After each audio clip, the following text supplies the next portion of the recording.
اللہ علیہ وسلم کے لیے بلندی درجات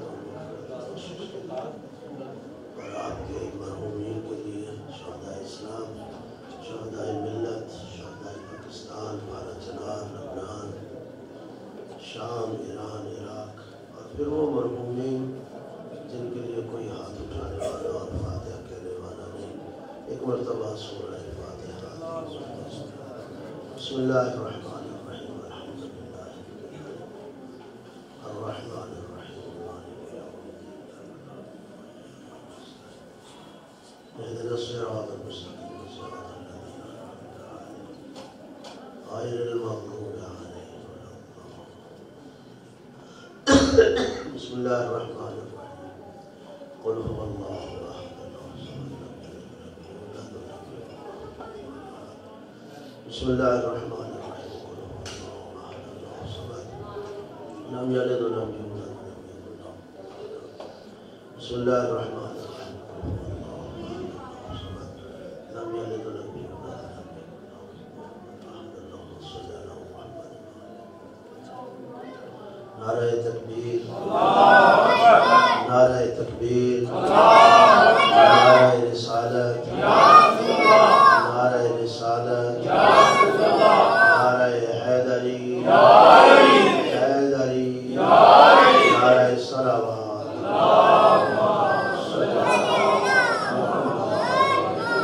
اپنے اپنے مرحومین کی مغفرت و بخشش کے لیے، تمام تر مریضوں کی شفا یابی کے لیے، اور اپنی اپنی حاجات کی برابری کے لیے بھی بلند آواز سے صلوات۔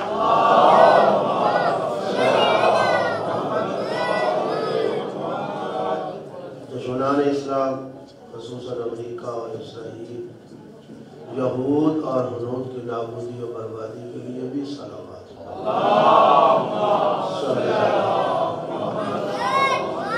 علماء اعلام، مراجع اسلام، رہبر معظم، قائد ملت جعفریہ، اور امام زمانہ کی صحت و تندرستی، سلامتی، عافیت، آپ کے تاجیل ظہور کے لیے بھی بلند آواز سے صلوات۔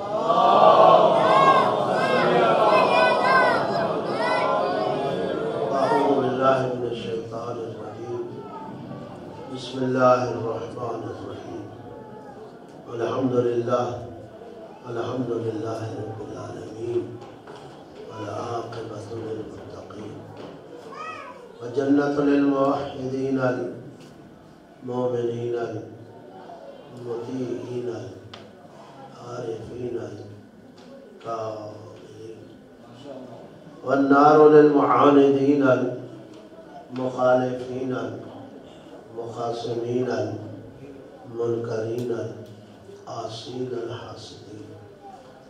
ثم الصلاة والسلام على انبیائہ والمرسلین، خصوصاً سید الاولین والآخرین، سید العرب والعجم، سیدنا نبینا شفیع ذنوبنا، حبیب قلوبنا، طبیب نفوسنا، ابی القاسم محمد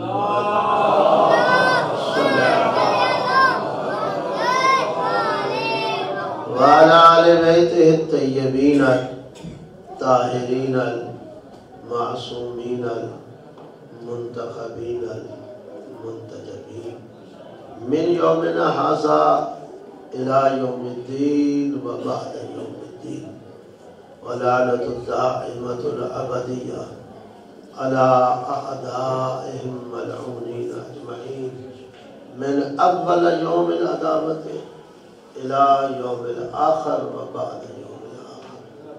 أما بعد، فقد قال الله تعالى في كتابه المجيد وفرقانه الحميد، وهو أصدق الصادقين قوله الحق.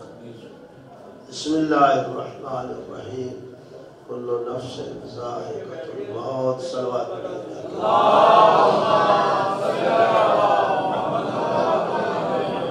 میرے نہایت ہی واجب الاحترام سامعین کرام، حاضرین نظام، خالق کائنات آپ کی ہماری، اور جنہوں نے صف اعلیٰ کا اہتمام کیا ہے،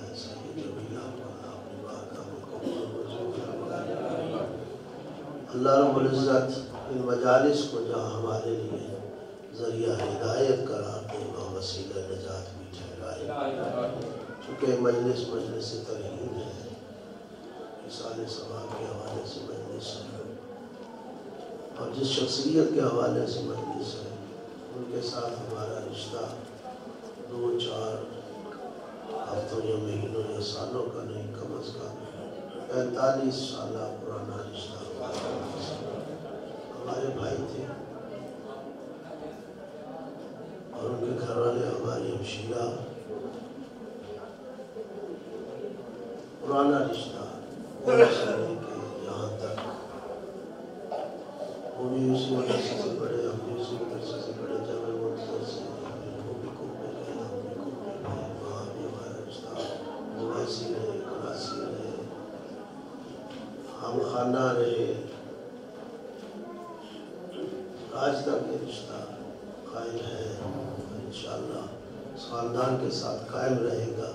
ہماری بیٹیاں ہماری بیٹیاں ہیں، ان کے بیٹے ہمارے، دکھ اور غم یقیناً آپ سب کو، ہمیں، ان کے بچوں کو، لیکن کیا کیا جائے، یہ خدائی فیصلے ہوتے ہیں جن پہ راضی رہنا بھی مومن کی نشانی ہے۔ اتنے بڑے حادثے کے بعد، اتنے بڑے امتحان کے بعد، اتنے بڑے واقعے کے بعد امام حسین کی صدا یہی کربلا میں گونجی، رزن میں قضا ہے بدسلی مدینہ میں، اللہ تیری رضا کو قبول کرتا ہوں اور تیرے آنوں کو تسلیم کرتا ہوں۔ ظاہر ہے ہمارا راستہ انہیں کا راستہ ہے، اللہ کی رضا کو قبول کرنا اور اس کے امر کو تسلیم کرنا، اور پھر اس حقیقت کو قبول کرنا ایک حقیقت ہے، نہ انکار ہے نہ فرار ہے۔ کوئی انکار کر سکتا ہے موت کی حقیقت سے، یا کوئی فرار کر سکتا ہے اذا جاء اجلہم، جب موت آتی ہے نہ ایک لمحہ آگے نہ ایک لمحہ پیچھے،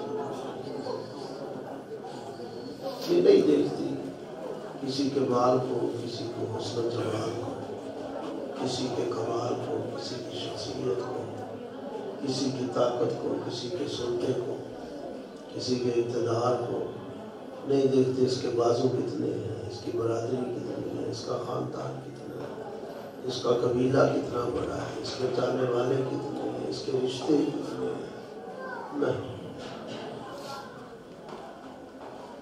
جب اس کا فرستادہ آتا ہے وہ اپنا کام کر کے چلا جاتا ہے، لوگ روتے رہتے ہیں، چیختے رہتے ہیں، چلاتے رہتے ہیں، بلکہ وہ جامعدار مدرسہ ہے، بہت بڑا حوزہ علمیہ ہے، ماشاءاللہ علم و عمل سے رشتہ رکھنے والے ہیں، آپ سے بہتر کون جانتا ہے، لوگ روتے رہتے ہیں، چلاتے رہتے ہیں، وہ جو روح قبض کرنے آتا ہے وہ جا رہا ہوتا ہے، دروازے پہ کھڑے ہو کے کہتا ہے روتے کیوں، چیختے کیوں، چلاتے کیوں، تیاری کرو، آج اسے لے کے جا رہا ہوں، کل تمہیں لینے آ رہا ہوں۔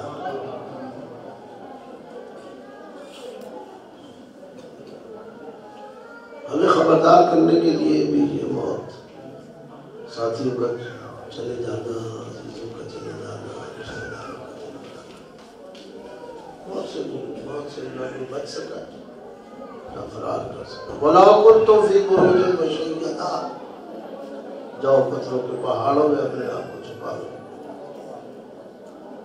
یہ موت وہاں بھی آ جائے گی۔ موت چھوڑتی نہیں ہے، اپنے ٹائم پہ آ جاتی ہے۔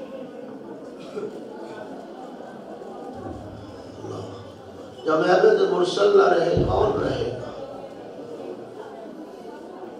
ہم کہتے رہتے ہیں یہ ہماری تعبیرات ہیں، ابھی وقت نہیں تھا، ابھی ٹائم نہیں تھا، ابھی دن نہیں تھے، ابھی کام نہیں کیا، ابھی بہت کچھ پڑا تھا، لیکن اللہ اپنی حکمت سے آگاہ ہے، اللہ بہتر جانتا ہے کس کا کتنا ٹائم تھا، وہ جب چاہتا ہے وہ لے جاتا ہے۔ جن کے لیے کائنات بنا ڈالی تھی جب انہیں نہیں چھوڑا، لولا لما خلقت الافلاک، سنا ہوتا تو کائنات کی کوئی شے نہ بنا موت تو ان پر بھی آ گئی، تو پھر میں اور آپ موت سے کیسے بچیں؟ اور پھر خصوصاً صاحبان ایمان اور جس مذہب اور مسلک سے ہمارا رشتہ ہے،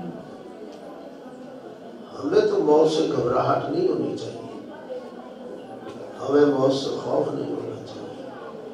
موت کوئی ڈرونی شے نہیں ہے، موت کوئی خوفناک شے نہیں ہے، موت کوئی وحشتناک شے نہیں ہے، وحشتناک شے نہیں۔ لوگ جتنا موت سے خوف کھاتے ہیں، اس سے اگر سوال کیا جائے موت کوئی ڈرونی شے ہے، خوفناک شے ہے، وحشتناک شے ہے، دہشتناک شے ہے، یا تو کہو یہ ہے، اور اگر نہیں تو پھر ڈرتے کیوں؟ موت تو ایک شفٹنگ کا نام ہے اور تو کچھ نہیں۔ انتقال و مکان الی مکان آخر، موت شفٹنگ ہے، آپ کو مجھے منتقل کرے گی ایک جگہ سے دوسری جگہ، من نشأۃ الی نشأۃ اخری، ایک کیفیت سے دوسری کیفیت میں چلے جانے کا نام موت، ایک حالت سے دوسری حالت میں چلے جانے کا نام موت ہے۔ تو جب موت شفٹنگ ہے، موت انتقال ہے، آپ کہتے نہیں، اعلان میں سنتے ہیں حضرات فلاں صاحب آج انتقال کر گئے۔ انتقال کا معنی کیا ہے؟ کہ شفٹ ہو گئے، وہ اس دنیا سے اس دنیا کی طرف رخصت کرتے ہیں، منتقل ہو گئے۔ تو جب موت شفٹنگ ہے، ڈرونی شے نہیں، وحشتناک شے نہیں، دہشتناک شے نہیں، خوفناک شے نہیں، تو سوال پیدا ہوتا ہے بندہ موت سے ڈرتا کیوں ہے؟ پھر خوف کیوں کھاتا ہے؟ پھر دہشت کیوں کھاتا ہے؟ تو میں کہا کرتا ہوں، آپ کی خدمت میں عرض کر رہا ہوں، اگر صحیح ہو تو قبول کیجیے گا کہ موت ڈرونی شے نہیں ہے، موت خوفناک شے نہیں ہے، تو انسان کیوں ڈر رہا ہے؟ موت سے نہیں ڈر رہا۔ جب تذکرہ موت آتا ہے، چوٹ دماغ پہ لگتی ہے، نگاہ دامن پہ جاتی ہے، اور پھر سوچتا ہے آیا کس لیے تھا، کرنا کیا تھا، کر کیا بیٹھا۔ جب دامن کو خالی دیکھتا ہے، جب دامن خالی دیکھتا ہے،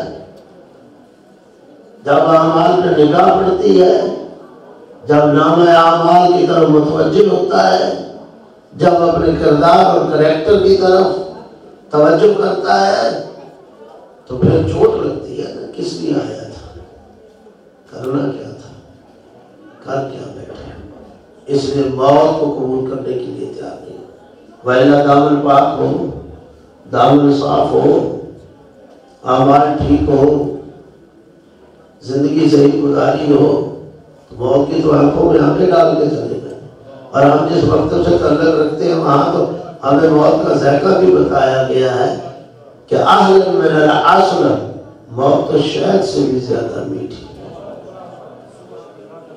یہ توجہ ہے ہی نہیں، موت تو شہد سے بھی زیادہ میٹھی۔ جب اتنی میٹھی ہے موت تو پھر خوف، بات پتہ چلا کہ خوف کردار بد سے ہے، وہ کریکٹر جو برا ہم نے گزارا، وہ کردار جو برا گزارا، اور آپ جانے کے لیے تیار نہیں۔ کیوں؟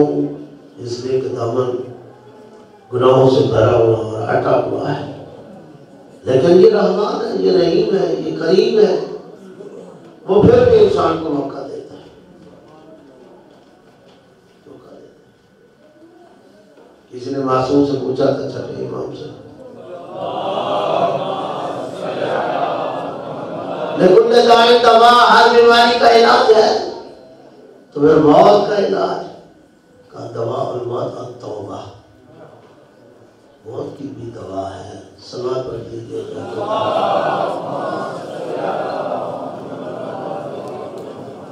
ایک مرتبہ پھر صلوات پڑھ، آپ کی طرف سے اجازت۔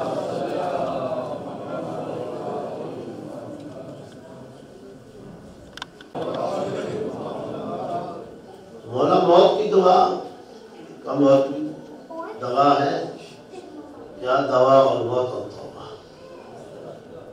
موت کی دوا توبہ اللہ نے رکھی۔ یہ ہماری اگر کوتاہی ہے تو کوتاہی ہے، وإلا اس نے تو اپنی رحمت کے دروازے کھلے رکھے۔ اس نے تو انسان کو بڑا موقع دیا، توبہ کر لو۔ اور وہ تو توبہ کرنے والوں سے محبت کرتا ہے، وہ توبہ کرنے والوں سے پیار کرتا ہے۔ محبوب ترین افراد ہیں اس کے جو توبہ کرتے ہیں۔ اسی لیے بعض روایات میں آیا کہ اللہ صاحبان بیٹھے ہیں، ان کی موجودگی بعض روایت میں آیا ہے کہ آنن فانن موت نہ مانگو کہ اللہ ہمارے یہاں معاشرے میں ہے، اللہ چلتا پھرتا ہی موت دے دینا، مجھے کسی کا محتاج نہیں کرنا۔ بڑا بندہ بتانا خوش نصیب تھا، کسی کو محتاج نہیں ہوا، اچانک موت آئی ہے، سانس ہی نہیں لیا، اس نے چلا گیا۔ ہم سمجھتے ہیں ہمارے پاس مذہب کا معاشرے میں ایسے لوگ پائے جاتے ہیں کہ ایسی موت نہ مانگو جو آنن فانن ہو۔ پوچھا مولا کیوں؟ کہ آنن فانن موت جو اچانک موت جو ہے وہ توبہ کی چیز کو، توبہ کا موقع نہیں، توبہ کا موقع ختم ہو جاتا ہے۔ اور بہت سی روایات اللہ نے موقع انسان کو دیا، بلکہ جان نکلنے لگتی ہے تو نکلنا شروع ہو جاتی ہے، اس وقت میں ملائکہ پوچھتے ہیں کہ اس پہ توبہ کا دروازہ بند کر دیں، کر نہیں۔ بڑی لمبی سے روایت ہے، میں تو مختصر کروں، دروازہ بند کر دیں موت کا، توبہ کا کر نہیں۔ جیسے جیسے آگے بڑھتا ہے اب توبہ کا دروازہ بند کرنا ہے، اب توبہ کا دروازہ بند کر دینا ہے، اب توبہ کا دروازہ بند کر دینا ہے۔ جب آخری وہ تار رہتی ہے نا کہ جہاں سلسلہ حیات منقطع ہونا ہے، وہاں جب پہنچتے ہیں اللہ اب توبہ کا دروازہ بند کر دیا تو توبہ کر ہی نہیں رہا کہ اب توبہ کا دروازہ بند کر دو، اس کو مجھ جیسے خدا کی ضرورت نہیں۔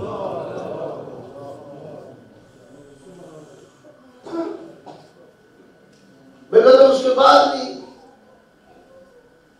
اس کا کرم کتنا، اس کا لطف کتنا، اس کی محبت کتنی ہے، اس کے بعد بھی وہ دروازہ بند نہیں کرتا اس کے نام اعمال کا، اگر کوئی کھلا رکھنا چاہے۔ اسباب خود تو وہ مر جاتا ہے، خود تو وہ عمل کی زندگی سے دور ہے، لیکن اس کے لواحقین، پسماندگان، بازماندگان، متعلقین، ان کو موقع دے دیتا ہے۔ اگر آپ اپنے مرحوم کے لیے، مرنے والے کے لیے کچھ کرنا چاہتے ہیں، نمازیں نہیں پڑھی، پڑھو، پڑھاؤ، روزے نہیں رکھے، رکھو یا رکھاؤ، آج واجب تھا اگر نہیں کیا کرو یا کراؤ، زکوٰۃ واجب ہو گئی تھی ادا کر دو، اور اس نے نکالا، اگر لازمی ہو گیا تھا، واجب ہو گیا تو نکال دو، یہ کرم نہیں ہے اس کا۔ لیکن ہمارے معاشرے میں ان چیزوں کی طرف توجہ بہت کم ہے۔ ہم بڑا لمبا چوڑا ختم ضرور دلا لیں گے، کون کریں گے بڑا لمبا چوڑا، 10واں کریں گے، کسی جگہ 7واں ہوتا ہے، کسی جگہ 10واں ہوتا ہے، 40واں ہوتا ہے، پھر برسی ہوتی ہے، لیکن اصل چیزوں کی طرف متوجہ ہونا کہ اس کے اگر واجبات رہ گئے ہیں ان کی طرف ان چیزوں کی طرف توجہ کرنا بھی ضروری ہے۔ مرنے والا دیکھتا ہے کہ اب بھی کوئی مجھ سے محبت کرنے والا ہے۔ جب میں زندہ تھا بڑے دعوے کرتے تھے لوگ، تیرے بغیر رہ نہیں سکتے، تیرے بعد جی نہیں سکتے، دیکھے نہ تو نیند نہیں آتی۔ لیکن یہ عجیب ہے ماحول دنیا کا، بہت زیادہ بھی کوئی کرے گا، اچھا غسل دے دے گا، اچھا کفن پہنا دے گا، اچھا جنازہ پڑھا دیں گے، اچھا دفن کر دیں گے۔ حالانکہ اس کی طرف بھی میں اشاروں میں جانا چاہتا ہوں، اسی کی طرف بھی ہماری توجہ کم ہے۔ غسل واجب ہے، کفن واجب ہے، دفن واجب ہے، جنازہ واجب ہے۔ کتنے لوگ غور کرتے ہیں کہ ہم نے حلال غسل دیا، آیا وہ پانی جس سے غسل دے رہے تھے حلال ہے، آج جو کفن پہنایا وہ حلال ہے، آج جہاں دفن کر رہے ہیں وہ جگہ حلال ہے۔ یہ چیزیں ہیں بعد والوں کے لیے، وہ ذمہ دار ہیں کہ ان چیزوں کی طرف توجہ کریں۔ عزیز جا رہا ہے، بزرگ جا رہا ہے، بھائی جا رہا ہے، باپ جا رہا ہے، بیٹا جا رہا ہے، جانا ہے، لیکن ان امور کی طرف توجہ نہیں ہم سب کو کرنی چاہیے۔ واجبات کی طرف پتہ نہیں بعد والے کوئی کریں گے یا نہیں کریں گے، کوئی فاتحہ بھی پڑھے گا یا نہیں پڑھے گا، چند دن تک یاد رہتا ہے، پھر آہستہ آہستہ بھول جاتا ہے۔ کبھی کبھار ساتھ میں نے دیکھی ہے، 7 قبریں ہوتی ہیں عزیزوں کی، ماں باپ کی 7 قبریں ہوں گی، شروع میں بڑا ہوگا، لیکن جیسے جیسے گھبرا تو نہیں گئے، کیا کریں تو بلند آواز سے تکبیر،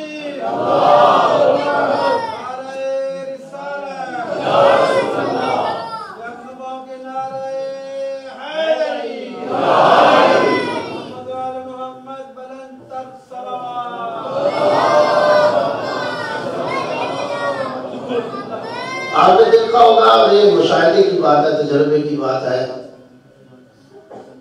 کہ قبروں کے پاس سے گزر جاتے ہیں، باپ کی قبر ہے، ماں کی قبر ہے، عزیز کی قبر ہے، جن کے بغیر زندگی دشوار سمجھتا تھا، مشکل سمجھتا تھا، شروع میں یاد رہا، لیکن بعد میں ایسا ٹائم کہ پاس سے گزرنے کے فاتحہ پر بھی خیال تھا، دعا مانگنے کا بھی ٹائم۔ آج آپ اپنے مرنے والوں کو یاد کرو گے، کل تمہیں بھی یاد کریں گے، آج ان کے لیے تم کچھ کرو گے، کل تمہارے لیے بھی کچھ ہو جائے گا، تو یاد کرنا چاہیے کتنا۔ چلو میں ایک اللہ کے اور ایک اس کے کریم ہونے کے حوالے سے بات کرنا چاہوں، کتنا کریم ہے، کتنا کریم ہے، سچی بتائیں کہ ہمارے عزیز آتے ہیں، ہمیں پتہ ہوتا ہے کہ اس کا کردار کیسا تھا، اس کا کریکٹر کیسا تھا، یہ اچھا تھا، یہ برا تھا، علم ہوتا ہے یا نہیں ہوتا، لیکن اس نے بخشنے کے لیے، معاف کرنے کے لیے وہ بہانے ڈھونڈتا ہے۔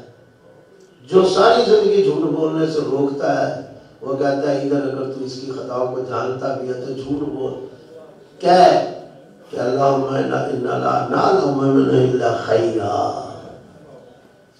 میں اس سے کچھ نہیں جانتا سوائے اچھائی کے، اگر تو کچھ برائی دیکھتا بھی ہے تو اس کی برائی کا تذکرہ نہ کر، تو گواہی دے اللہم انا لا نعلم منہ الا خیرا، تو اتنی گواہی دے گا، تیری گواہی کو بہانہ بنا کے میں اسے معاف کر دوں۔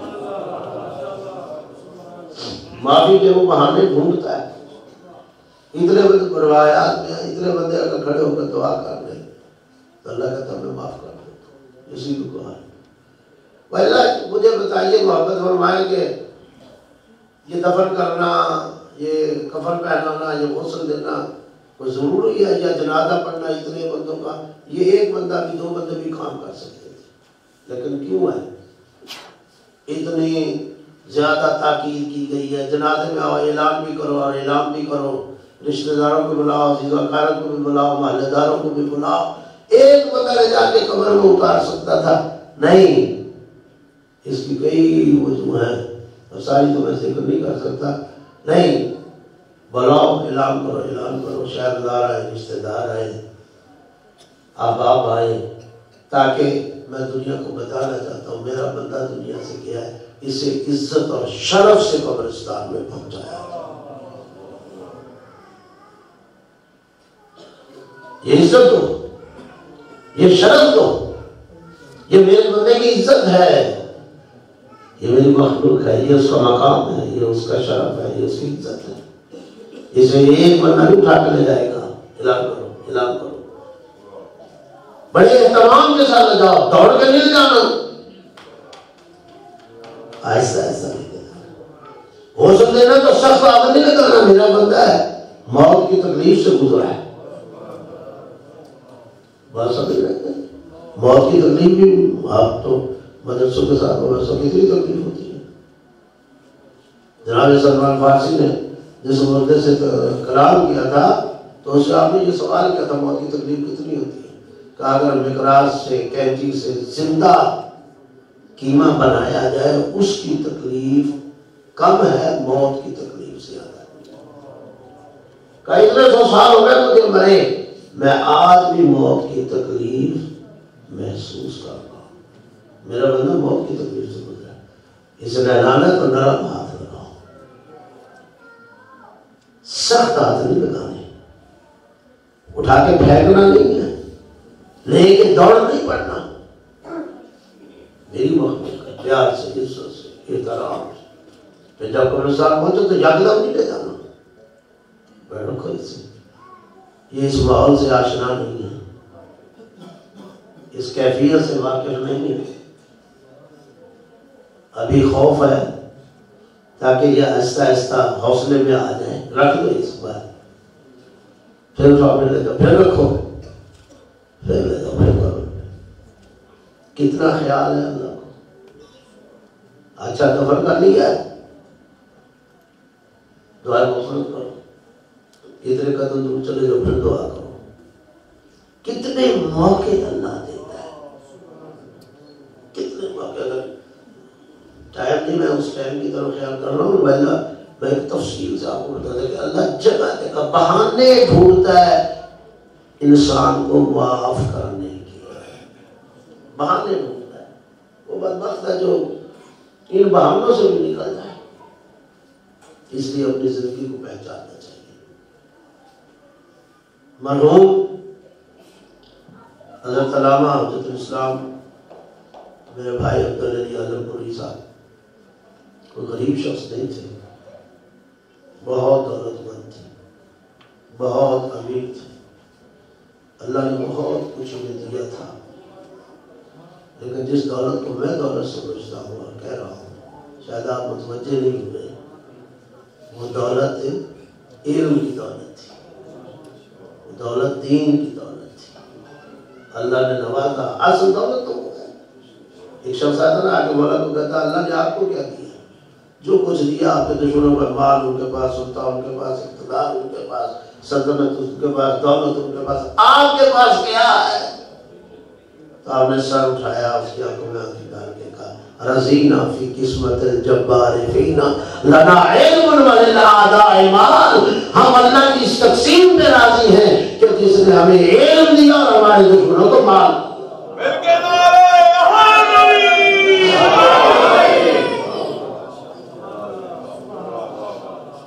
بہت بڑی دولت اللہ نے انہیں دی اور انہوں نے اپنی زندگی کو صرف کیا اس میں.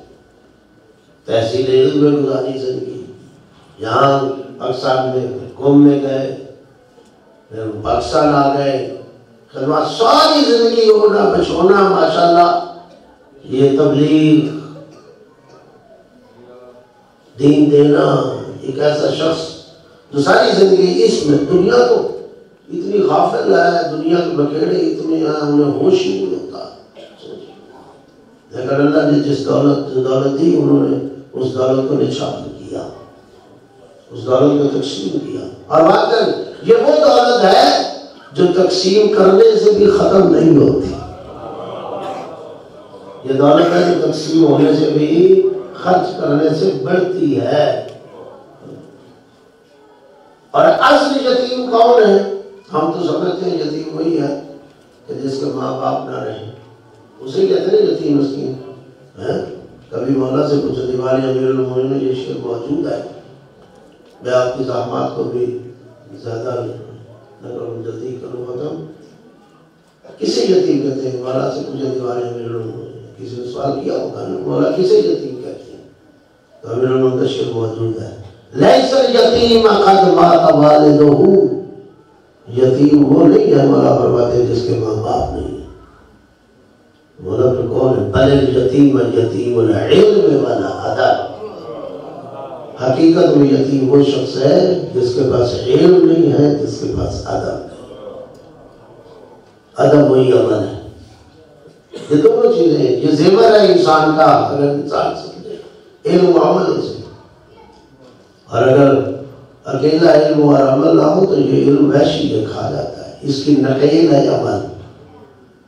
آپ جانوروں کو، بڑے بڑے جانوروں کو روک لیتے ہیں نقیل کے ساتھ. آج کے حضرات نہیں واقع دیکھتے ہیں، اونٹ کو نقیل ڈال دیتے ہیں، اس چھوٹی سی رسی اسے پکڑ کے بچہ بھی جا سکتا ہے، قابو ہو جاتا ہے. علم بھی وحشی ہے، اس کی نقیل عمل ہے. اگر عمل سے آپ چلیں گے، عمل سے بلا عمل ہی ہے. عمل سے زندگی بنتی ہے، جنت بھی جہنم بھی. یہ خاکی اپنی فطرت میں نہ نوری ہے نہ ناری. یا اعمال کی دنیا میرے بھائی، اگر اللہ نے تجھے 4 حدیثیں دی ہیں، 4 آیتیں یاد کی ہیں، 4 مسئلے یاد کیے ہیں، تو پھر علم پہ عمل کر اور علم کی طرف بڑھنا چاہیے۔ علم یہ کبھی نہ سمجھے کہ اس کی انتہا ہے یا یہ ختم ہو جاتا ہے۔ پیغمبر جیسے فرد سے جب اللہ نے کہا کہ مانگ، اب وہ کیا مانگے جس کے لیے کائنات بنا ڈالی تھی، لیکن حکم تھا کہ مانگ۔ تو پھر مجھے بتائیے رسول نے مانگا یا نہیں مانگا؟ مانگا۔ رب کہا رب زدنی علما، اللہ میرے علم میں اضافہ فرما۔ تو کیا پیغمبر غلط کر رہے تھے؟ کہہ رہے تھے؟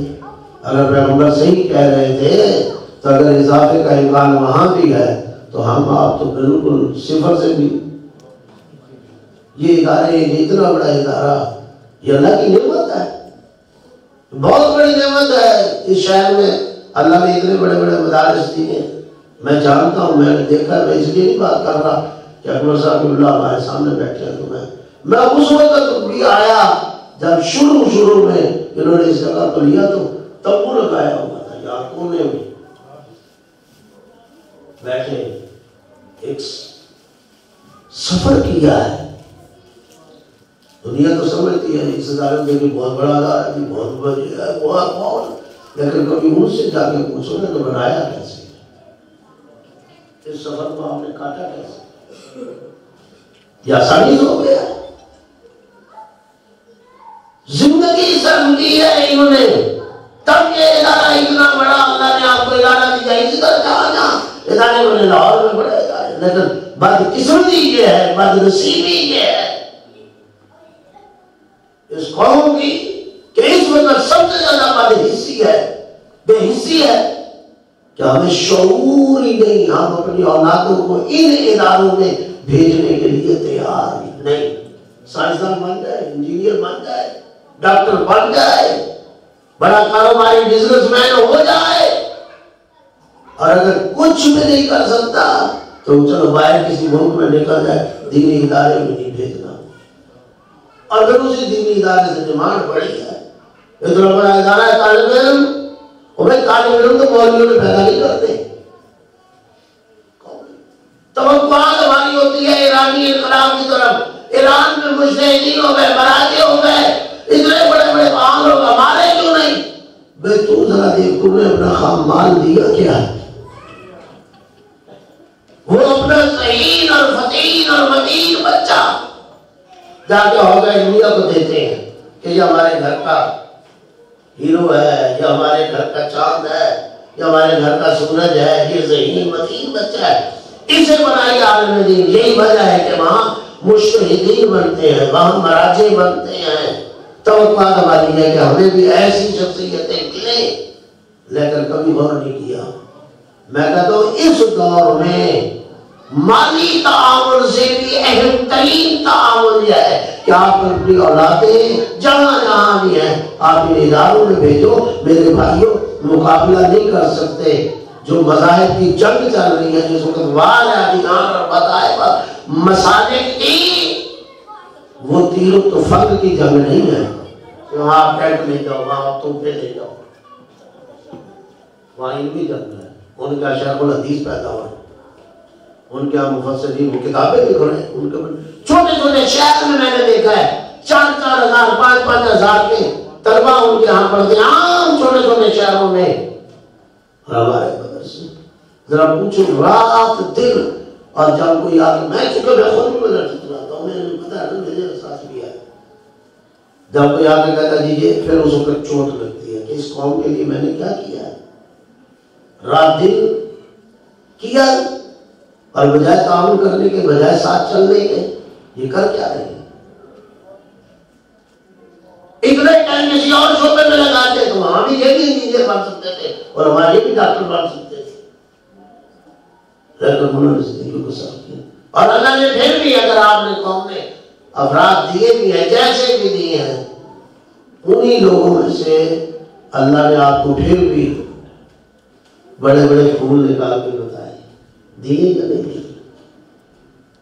بڑے بڑے علماء سید صفدر حسین نجفی اللہ نے آپ کو دیے، شیخ الجامعہ اختر عباس نجفی صاحب آپ کو دیے اللہ نے، مفتی جعفر صاحب اللہ نے آپ کو دیے، قبلہ غلام علی شاہ صاحب، قبلہ جار علی شاہ صاحب، حسین بجارہ صاحب، کتنی بڑی بڑی شخصیت ہے، آیت اللہ حافظ بشیر صاحب زندہ ہے۔ یہ قبلہ صاحبان خود قبلہ صاحب بیٹھے ہیں، یہ اللہ نے آپ کو دے۔ ہم مرنے کے بعد تو یاد کر لیتے ہیں، زندگی میں اس بندے کی قدر نہیں کرتے۔ بہرحال اس ادارے سے محبت کیجیے، اس جامعہ سے محبت کیجیے، بہت بڑی نعمت ہے۔ وَإِلَّا جہاں ہمیں پوچھ ہوگی نا وہاں آپ کو بھی پوچھ ہونی ہے۔ یہ نہ کہو کہ آپ سے کون جانتا، مجھے بتائیے یہ بھی علم کی عزت ہے۔ چلو میں آپ ایک دو بڑے دوسرے ٹھیک ہوں، کون جانتا تھا اگر مولانا عبداللہ علی عالم کو جزاک اللہ آج ہم ان کی فاتحہ کے لیے بیٹھے، اللہ ان کے درجات بلند کرے، اللہ ان کی مغفرت فرمائے، اللہ ان کی بخشش فرمائے، شفاعت آل محمد اللہ انہیں نصیب فرمائے، ان کے بچوں کو صبر دے۔ اگر وہ اس طرف نہ آتے مجھے بتائیں کہاں ان کا گاؤں، میرا خیال ابھی بھی آپ کوئی نہیں جانتا میں ان کا گاؤں کون سا ہے، وہ کس علاقے کے رہنے والے ہیں۔ یہ دین ہے نا، یہ علم دین ہے کہ وہ اس علم دین کی وجہ سے پہچانے جائیں گے اور پہچانے جائیں گے۔ اگر ڈاکٹر بنتے انجینئر بنتے شاید اتنی پہچان نہ ہوتی۔ عالم دین بنے، پہچان بنی، اور نسل در نسل ان کے ہاں جائے گا۔ ہمارے عزیز بیٹا ہے کبیر، اللہ نے اسے اولاد دی، آگے اس کی اولاد چلی گئی، اس کے وہ کہیں گے ہمارا ایک بزرگ تھا جن کا نام مولانا عبداللہ علی عالم پوری صاحب تھے، جنہوں نے قم کا سفر کیا، وہاں سے پڑھ کے آئے، پڑھایا، زندگی گزاری۔ یہ ہے شرف، یہ ہے مقام۔ میرا محترم پہچانی، اپنے آپ کو بھی پہچانی ہے اور اپنی ذمہ داری کو بھی پہچانی۔ میں نے بہت ٹائم لیا آپ کا، اگر انہیں اور موقع ملتا تو اور، لیکن یہ شکوہ ضرور ہے کہ ہمارے علماء سے اتنا استفادہ نہیں کیا جاتا جتنا ہونا چاہیے، ان سے اتنا کام نہیں لیا جاتا جتنا، پتہ نہیں ہمارا کب اللہ ٹھیک کرے گا ہمارے حالات۔ پڑھے لکھے لوگ بیٹھے ہیں، ان سے لوگ استفادہ نہیں کر رہے۔ خدا کرے کہ ہمارے اندر تبدیلی آ جائے اور ہماری تقدیر بدلے گی بھی تبھی جب ہم مدرسوں سے وابستہ ہوں گے، علماء سے وابستہ ہوں گے اور یہ علمی بیاس بجائیں گے اور حلال و حرام کو سمجھیں گے، جائز اور ناجائز کو سمجھیں گے، پڑھیں گے، اپنی اولادوں کو دیں گے، تو پھر ہم یہ مقابلہ کر سکتے ہیں، یہ جیت سکتے ہیں۔ اللہ اکبر۔ لیکن چلے گا دنیا سے،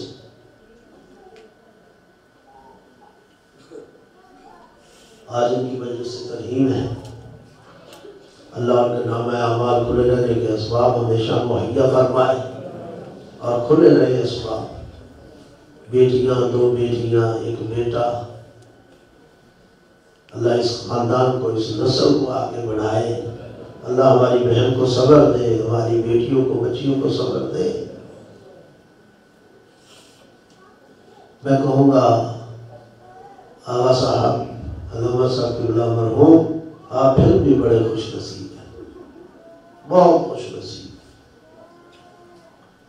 کہ آپ کا جنازہ عزت و احترام کے ساتھ اٹھا، آپ کی بیٹیاں جنازے میں آئیں، آپ کا بیٹا آیا، آپ کا خاندان آیا، آپ کے رشتہ دار آئے، دوست احباب آئے۔ خدا کی قسم جب خبر سنی میں سارا دن میرے پاس ڈرائیور گیا ہوا تھا، ڈرائیور میں ڈھونڈتا رہا، نہ پہنچ سکا۔ مجھے جتنا دکھ ہے، شرمندہ بھی ہوں، میرا بھائی تھا، لیکن پھر بھی آپ بڑی عزت کے ساتھ، عزت اور احترام کے ساتھ غسل بھی دیا، کفن بھی پہنایا، کوئی تکلیف نہیں ہونے دی، دوست احباب رشتہ دار آئے، اور آج مجلس سے ترہیب بھی ہے، فاتحہ بھی لوگ پڑھ رہے ہیں۔ آئیے نا ذرا 1-1.5 منٹ کے لیے کربلا پہنچتے ہیں، وہاں بھی ہم آپ کو ایک شہید دکھاتے ہیں، وہاں بھی ایک باپ دکھاتے ہیں جس کی بیٹیاں بھی موجود ہیں، ایک بیٹا بھی موجود ہے، اور بہنیں بھی موجود ہیں، مگر لک و دک صحرا میں بے گور و کفن پڑا ہے وہ لاشا، کوئی اور کسی اور کا لاشا نہیں، وہ نواسہ رسول حسین ابن علی کا نواسہ بیٹا۔ مجھے بتاؤ کتنی تکلیف پہنچ رہی ہوگی پیغمبر خدا کو، کتنی تکلیف پہنچ رہی ہوگی علی مرتضیٰ کو، کتنی تکلیف پہنچ رہی ہوگی جناب سیدہ زہرا کو، امام حسن مجتبیٰ کو، جب دیکھ رہے ہوں گے کلمہ بھی ہمارا پڑھی، کلمہ بھی رسول کا پڑھو اور رسول کے نواسے کو بے گور کفن چھوڑ جاؤ۔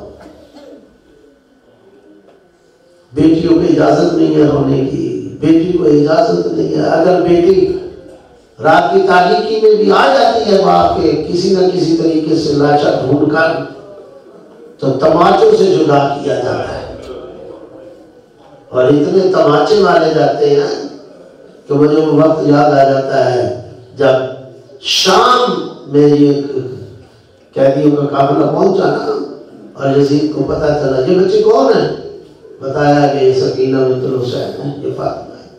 اچھا یہ وہ بچی ہے جس سے حسین کو بڑا پیار تھا؟ ہاں اس بچی سے حسین کو بڑا پیار تھا۔ اس سے پوچھا تمہیں اپنے باپ سے بڑا پیار ہے؟ کہا مجھے بابا سے بڑا پیار ہے۔ سنا ہے تیرا بابا بھی بڑا پیار کرتا تھا؟ ہاں میرا بابا، ہم تو تب مانیں گے کہ تیرے بابا کا سارا ہے۔ میں نے تو کہہ دیا، آپ نے سن لیا۔ سکینہ کی نگاہ جب اٹھی ہوگی اس بابا کے سر کی طرف جو تشت میں پڑا ہوا ہے، یہ تیرے بابا کا سر ہے، ہم دیکھیں کہ تو اپنے بابا کو بلا، تیرا بابا آئے۔ جڑے ہوئے دامن کو اٹھایا ہوگا، قدم آگے بڑھایا ہوگا، ہاتھ اٹھائے اور کہا ہوگا بابا بابا الیہ الیہ، اے بابا تیری بیٹی بلا رہی ہے۔ ہماری بچیوں کو تو کسی نے نہیں روکا نا باپ کے لاشے پہ آنے کے لیے۔ ہماری بچیوں آپ بڑی خوش نصیب ہو، آپ کو کسی نے تماچے نہیں مارے، آپ کو کسی نے باپ کی لاش پہ آنے سے روکا نہیں۔ اور ذرا سکینہ کو دیکھو کہ جب بابا بابا کہہ کے بلایا نا اور سر نے پرواز کیا، وہاں آیا جہاں سکینہ تھی، اور ایک منظر دنیا نے دیکھا، کبھی دائر رخسار کے بوسے، کبھی بائر رخسار کے بوسے، اور جب حسین آقا بوسے لے رہے تھے نا، سکینہ تڑپ تڑپ کر رو رو کے کہہ رہے تھے بابا سارے نے تماچے مارے، بابا میرے کان زخمی، بابا میرے رخسار زخمی۔ بس ایک منٹ، بہنیں آئی ہوں گی، بھائی آئی ہوں گے، برادری آئی، دوست احباب ہے، کسی نے نہیں روکا، لیکن اور کربلا میں اسی امام حسین کے لاشے سے جب بیٹا گزرتا ہے، بہنیں گزرتی ہے، کیا عالم ہوتا حضور کا سید سجاد کا۔ میں تو تصویر کشی کر سکتا ہوں، پاؤں میں بیڑیاں، ہاتھوں میں ہتھکڑیاں، گلے میں توپ، اور جب جان بوجھ کے باپ کے لاشے کے پاس سے گزارا، یقیناً دل سے نکلا ہوگا بابا پاؤں میں بیڑیاں نہ ہوتی، ہاتھوں میں ہتھکڑیاں نہ ہوتی، گلے میں توپ نہ ہوتا، تجھے غسل دیتا، کفن پہناتا، تجھے دفن کرتا۔ انا للہ و انا الیہ راجعون۔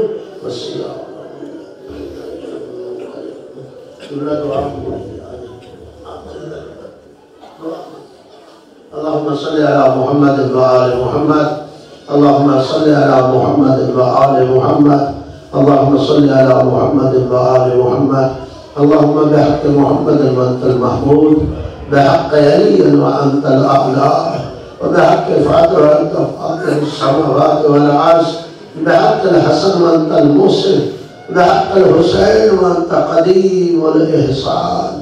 اللهم اغفر للمؤمنين والمؤمنات، المسلمين والمسلمات، الأحياء منهم والأموات، اللهم إنا لا نعلم منه إلا خيرا وأنت عالم به منا. اللهم إن كان محسنا فزد في إحسانه وإن كان مسيئا ومذنبا وخاطئا تجاوز عنه وعن سيئاته واحشره واغفره وارحمه برحمتك برحمتك برحمتك يا أرحم الراحمين. یا اللہ یا اللہ یا اللہ یا اللہ یا اللہ یا اللہ یا اللہ. میرے مالک میرے خالق بحق محمد و آل محمد مرحوم قبلہ صاحب کو جوار ائمہ میں جگہ عطا فرما، مقام اعلی علیین عطا فرما، جنت الفردوس میں بلند درجہ عطا فرما. آل محمد کے صدقے چاہت معصومین کے صدقے روشن قبر عطا فرما، نورانی قبر عطا فرما، وسعت قبر عطا فرما، عذاب عقاب فشار ظلمات تاریکی قبر سے مرحوم کو محفوظ فرما، مراحل آخرہ آل محمد کے صدقے آسان فرما، قبر میں حشر میں نشر میں صراط اور میزان میں مرحوم کو شفاعت آل محمد نصیب فرما. میرے مالک منزل حساب منزل اعمال آسان فرما. میرے مالک لوائقین کو پسماندگان کو بازماندگان کو متعلقین کو رشتہ داروں کو عزیزوں کو دوستوں کو احباب کو میرے مالک صبر جمیل عدل جزیل عطا فرما. مرحوم کے نامہ اعمال کے کھلے رہنے کے اسباب ہمیشہ مہیا فرما. ہمارے عزیز ہمارے بیٹے دبیر کو میرے مالک صبر عطا فرما. والد کے واجبات ادا کرنے اس کے نام اعمال کے کھلے رہنے کے اسباب اس کے پاس ہمیشہ مہیا فرما.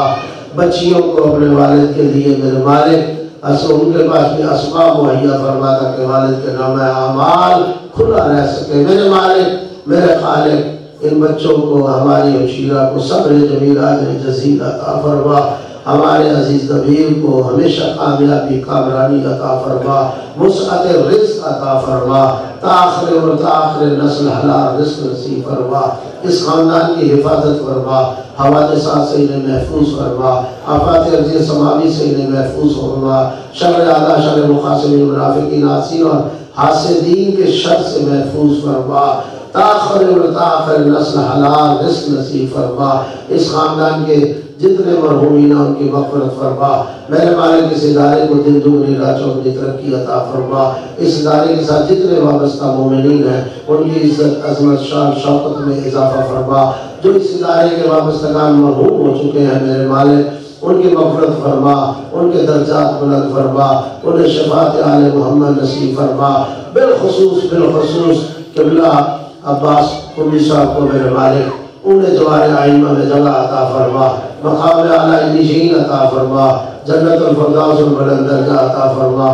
جتنے علماء یہاں اس ادارے میں کام کر رہے ہیں اس ادارے کے سرپرست بالخصوص ہمارے برادر بزرگار قبلہ مولانا محمد اکبر صاحب قبلہ کو صحت و تندرستی سلامتی عافیت عطا فرما، توفیقات خیر میں مزید اضافہ فرما. ہمارے عزیز سلطان صاحب کو میرے مالک کامیابی کامرانی عطا فرما. عالم باعمل اور ان سے لوگوں کو استفادہ کرنے کی توفیق عطا فرما. قبلہ صاحب کے جتنے بھی اولاد ہیں بچے ہیں انہیں کامیابی کامرانی عطا فرما. اس خاندان کی عزت عظمت شان شوکت میں اضافہ فرما. میرے مالک اس ادارے کو دین دگنی رات چوگنی ترقی عطا فرما. میرے مالک جتنے حضرات احباب بیٹھے ہیں سب کی مشکلات آسان فرما، سب کے مسائل حل فرما، سب کی پریشانیاں دور فرما، سب کی دعائیں مستجاب فرما، سب کے مرحومین کی مغفرت فرما. جو بیمار ہے شفا کامل و عاجلہ عطا فرما. میرا بیٹا بیمار ہے میرے مالک اسے صحت و تندرستی سلامتی عافیت عطا فرما. جو بے روزگار ہے روزگاری عطا فرما. جو مومن بے اولاد اولاد نرینہ عطا فرما. جو بے گناہ قید ہے قید سے رہائی عطا فرما. جو دیہات غیر میں وطن سے دور ہے ان کو اپنے سامان میں قرار دے. ہمارے ناموس کی حفاظت فرما، ہمارے پردے داروں کی حفاظت فرما، ہماری قوم کی حفاظت فرما، ہمارے ملک کی حفاظت فرما، اس کی سرحدوں کی حفاظت فرما. فرقہ واری دہشت گردی سے محفوظ فرما. مقامات مقدسہ شاعر اللہ کی حفاظت فرما.